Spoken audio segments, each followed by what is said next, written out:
Python from scratch সিরিজের আজকের ভিডিওতে তোমাদেরকে স্বাগতম।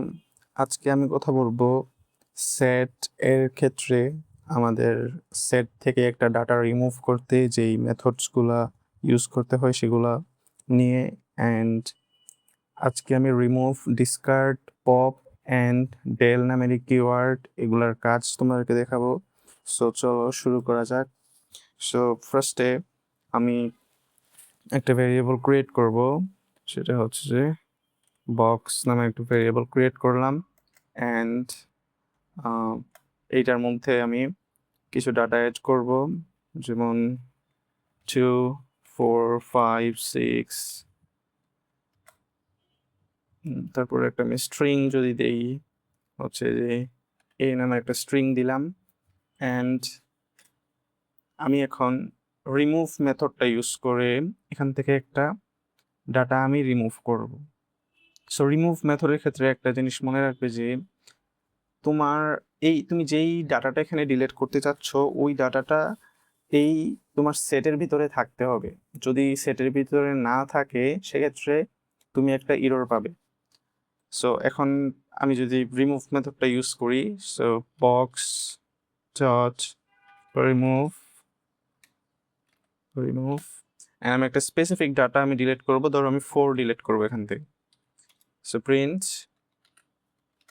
4 বক্স।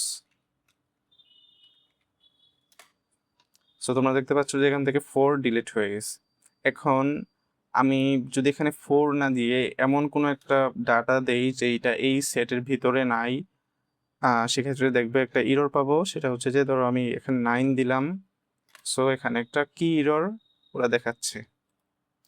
সো এখন আমি যদি ডিসকার্ড যে মেথডটা এটা ইউজ করে, এইটার কাজ একদম এক্স্যাক্টলি রিমুভের মতোই, জাস্ট একটা কি ডিফারেন্সেস আছে, সেটা হচ্ছে যে ডিসকার্ড মেথডের ক্ষেত্রে তোমার ওই যে ডাটাটা তুমি চাচ্ছ মানে ডিলিট করতে চাচ্ছ, ওই ডাটাটা যদি এই সেটের মধ্যে না থাকে তাহলেও সে তোমাকে এরর দিবে না, সে ইজিলি স্মুথলি তোমার যেই ডাটাগুলো আছে ওইগুলো সে প্রিন্ট করে দিবে। সো আমরা দেখি যে ডিসকার্ড মেথড আসলে কিভাবে কাজ করে।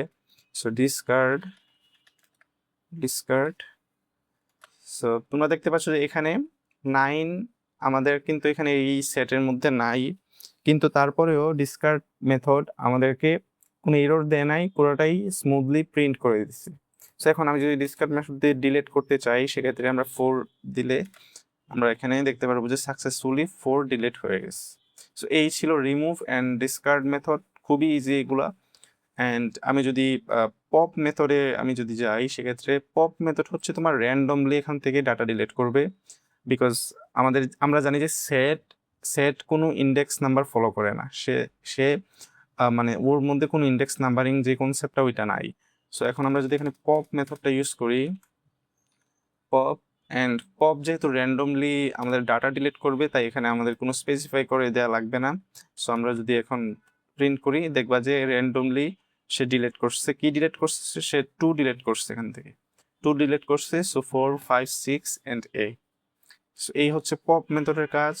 অ্যান্ড আমি যদি ফাইনালি ডেল যে কিওয়ার্ড সেটা দেখি সেটা কিভাবে কাজ করে, তাহলে যেহেতু এটা কিওয়ার্ড, সো এখানে প্যারেন্থেসিসের কোনো কাহিনী নাই, এখানে জাস্ট আমরা কিওয়ার্ডটাকে এখানে কল করব অ্যান্ড আমাদের ভেরিয়েবলকে কল করব। সো আমরা ফাইনালি দিবে এখানে একটা নেম এরর দেখাবে। কেন দেখাবে নেম এরর? বিকজ ডেল এই যে কিওয়ার্ড এটার কাজই হচ্ছে যে তোমার যেই সেট আছে ওই সেটটাকে কমপ্লিটলি তোমার ওই যে মেমোরি, মানে এখানের মেমোরি থেকে কমপ্লিটলি সে ডিলিট করে দিবে। সে এমনভাবে ডিলিট করবে যে এটা এক্সিস্টই করে না। সো যেহেতু এক্সিস্টই করে না, দ্যাট মিনস এখানে box is not defined Python আমাদেরকে দেখাবে, বিকজ এইটা এক্সিস্টই করে নাই আমরা যখন ডেল মেথডটা ইউজ করছি। সো এই জন্য এটা আমাদেরকে আনডিফাইন্ড জিনিসটা দেখাচ্ছে। সো আই হোপ তোমরা জিনিসগুলো ইজিলি বুঝতে পারছো।